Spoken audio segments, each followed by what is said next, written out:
प्यारे बच्चों, आज हम लोग दैनिक जीवन में रसायन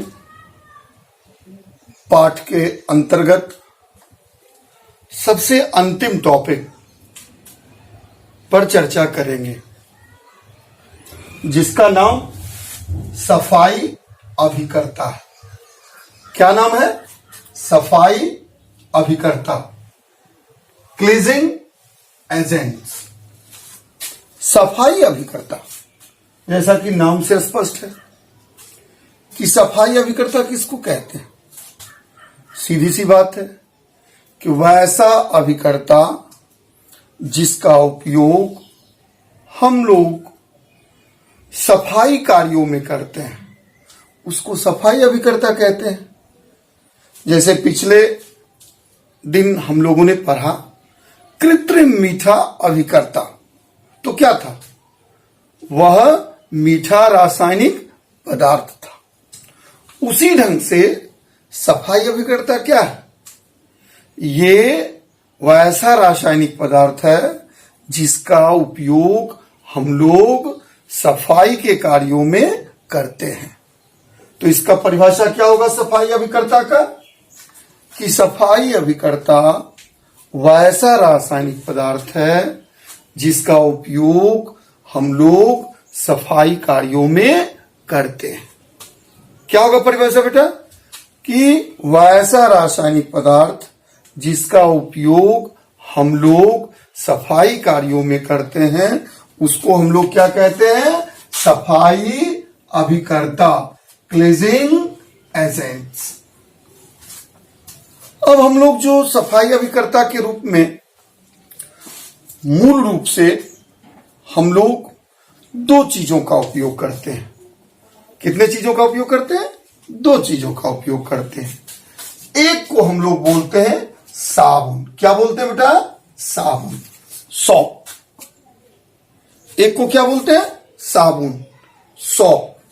दूसरे को हम लोग बोलते हैं अपमार्जक। क्या बोलते हैं? अपमार्जक, डिटर्जेंट। और ये तीसरा जो है, ये प्रकार नहीं है। जैसे दो ही चीज मूल रूप से बने हैं सफाई अभिकर्ता के रूप में, एक साबुन और दूसरा अपमार्जक। लेकिन तीसरा स्वरूप जो हम लोगों के बीच में एक उपलब्ध होता है बाजार में, उसको हम वॉशिंग पाउडर भी बोलते हैं। क्या बोलते हैं? वॉशिंग पाउडर के नाम से जानते हैं। क्या जानते हैं? वॉशिंग पाउडर के नाम से। तो हम लोग अपमार्जक कम जानते हैं, हम लोग साबुन और वॉशिंग पाउडर ये दो चीज जानते हैं। लेकिन वास्तव में वॉशिंग पाउडर जो है वो उसमें अपमार्जक जो है वो 15 से 30% उपस्थित रहता है। अर्थात अपमार्जक का ही उपयोग हम लोग वॉशिंग पाउडर में करते हैं। लेकिन अमूमन हम लोग दो ही चीजों को जानते हैं, साबुन और वॉशिंग पाउडर। तो यही अपमार्जक से बना है वॉशिंग पाउडर।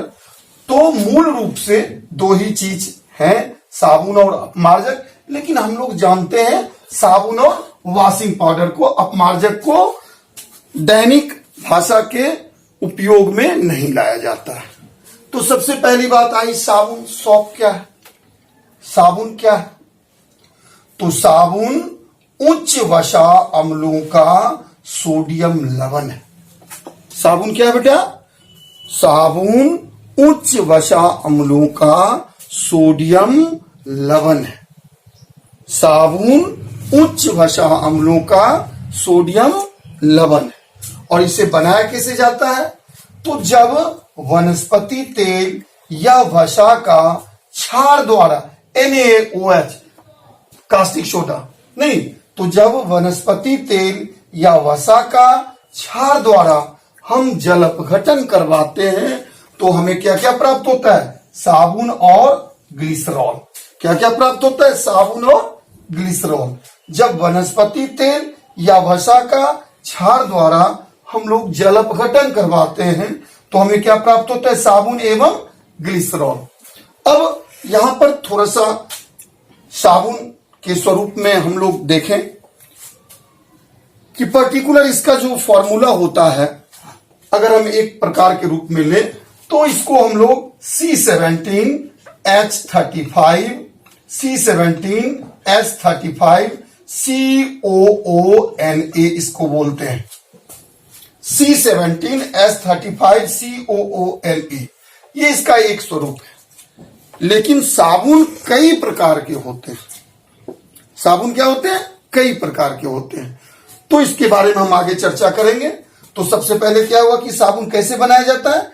तो वनस्पति तेल या वसा का क्षार द्वारा जब हम लोग जल अपघटन करते हैं तो साबुन प्राप्त होता है। और उसके साथ साथ क्या प्राप्त होता है? ग्लिसरॉल। साबुन और ग्लिसरॉल हमको प्राप्त होता है।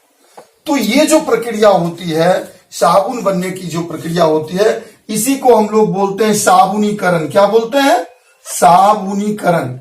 साबुन बनने की प्रक्रिया को ही हम लोग साबुनीकरण कहते हैं। तो इसको ध्यान दिया जाए। साबुनीकरण की क्या परिभाषा हम बोल सकते हैं कि वनस्पति तेल या वसा का क्षार द्वारा जल अपघटन होने के फलस्वरूप साबुन एवं ग्लिसरॉल बनने की प्रक्रिया को ही क्या बोलते हैं? साबुनीकरण। फिर से देखा जाए, वनस्पति तेल या वसा का क्षार द्वारा जल अपघटन होने के फलस्वरूप साबुन एवं ग्लिसरॉल बनने की प्रक्रिया को ही हम लोग क्या कहते हैं? साबुनीकरण कहते हैं। नहीं तो हमने क्या देखा कि साबुन क्या है? तो उच्च वसा अम्लों का सोडियम लवण है।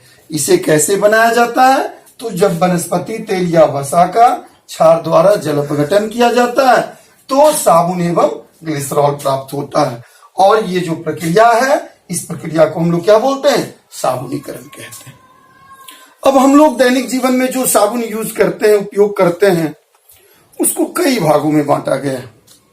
जैसे पहला प्रकार हुआ कपड़ा साफ करने वाला साबुन, दूसरा हुआ शरीर में लगाने वाला साबुन, दैट मीन्स स्नान करने वक्त हम जिस साबुन का उपयोग करते हैं।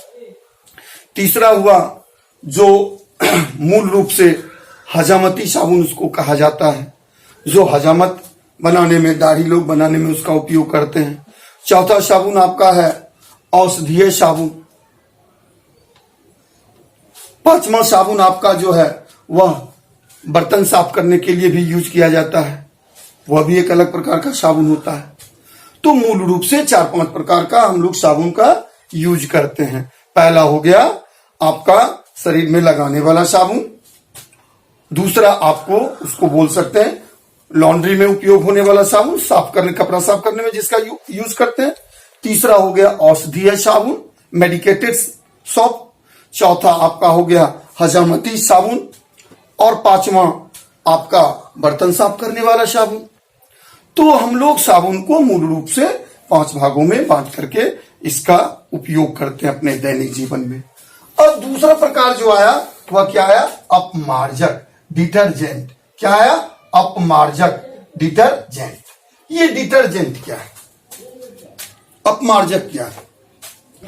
तो यह डिटर्जेंट जो है वह लंबी श्रृंखला वाला हाइड्रोकार्बन का सल्फेट या सल्फोनेट है।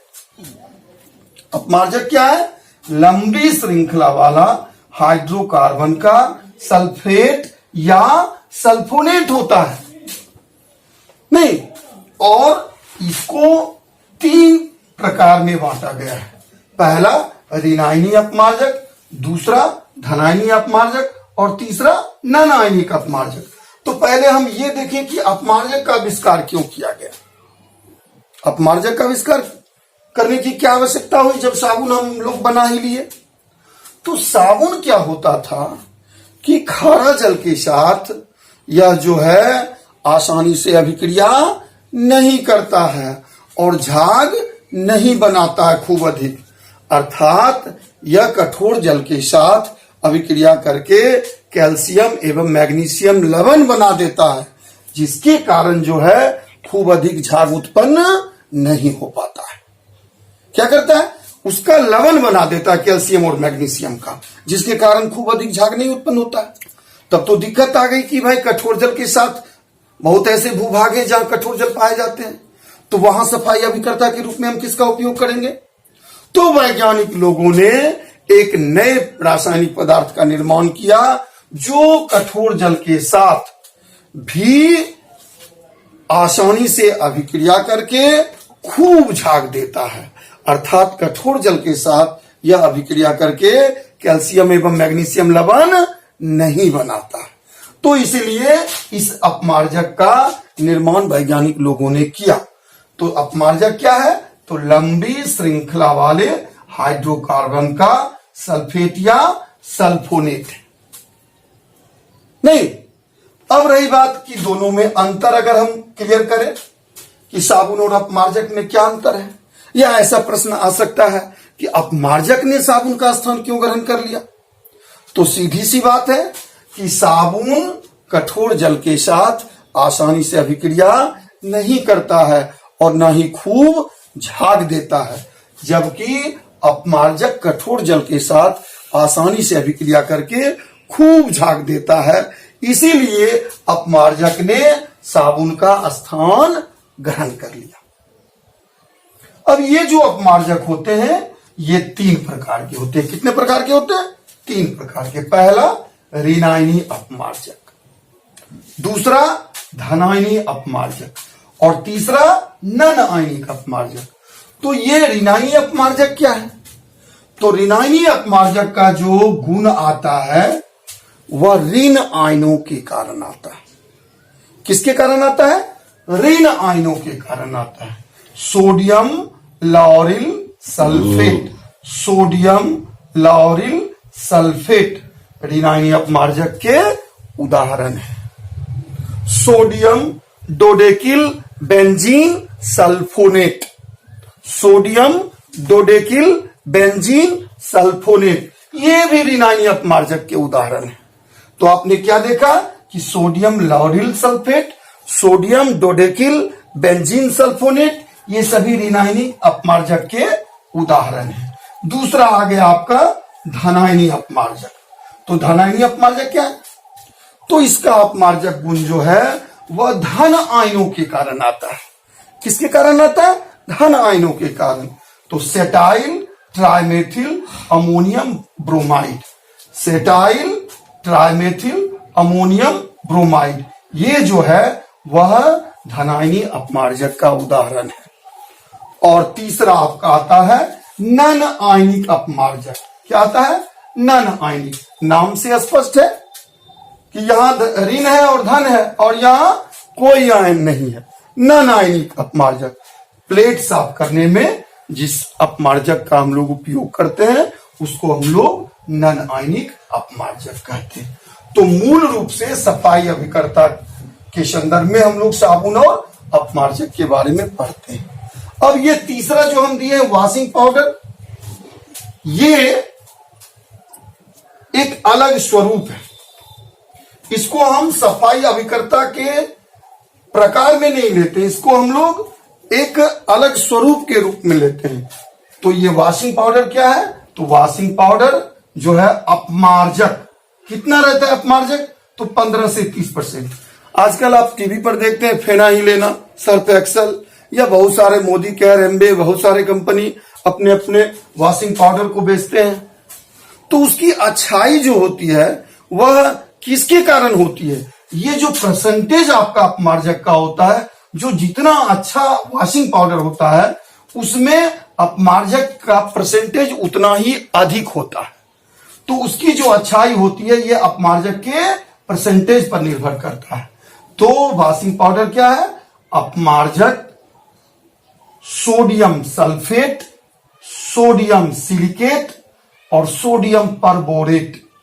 Sodium sulphate, sodium silicate, sodium perborate, ये सभी चीजों का वह मिश्रण होता है। किसका किसका मिश्रण होता है?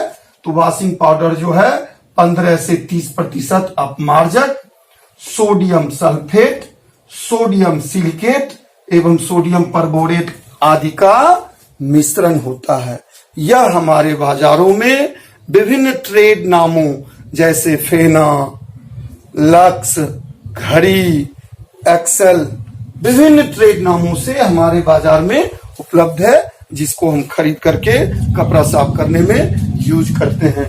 तो आपने आज देखा कि सफाई अभिकर्ता के बारे में हम लोगों ने अध्ययन किया और उसके अंतर्गत साबुन, अपमार्जक और वॉशिंग पाउडर के बारे में हम लोगों ने अध्ययन किया। और इसी के साथ यह अध्याय अब समाप्त हो जाता है। इसमें 4 क्वेश्चन बनते हैं जिसको आप लोग तैयार कर सकते हैं। पहला क्वेश्चन बनता है औषधि क्या है, इसका वर्गीकरण करें। पहला क्वेश्चन क्या बनता है, औषधि क्या है, इसका वर्गीकरण करें। दूसरा क्वेश्चन बनता है परिरक्षक से आप क्या समझते हैं, इसके विभिन्न प्रकारों को लिखें। परिरक्षक से आप क्या समझते हैं, इसके विभिन्न प्रकारों को लिखें। तीसरा आपका बनता है कि कृत्रिम मीठा अभिकर्ता से आप क्या समझते हैं, इस पर टिप्पणी लिखें। और चौथा आपका आता है सफाई अभिकर्ता से आप क्या समझते हैं, इस पर टिप्पणी लिखें। तो मूल रूप से ये 4 प्रश्न इस चैप्टर के अंतर्गत आते हैं। आशा है कि आप लोग इसकी तैयारी सही रूप से कर लेंगे। Okay bye.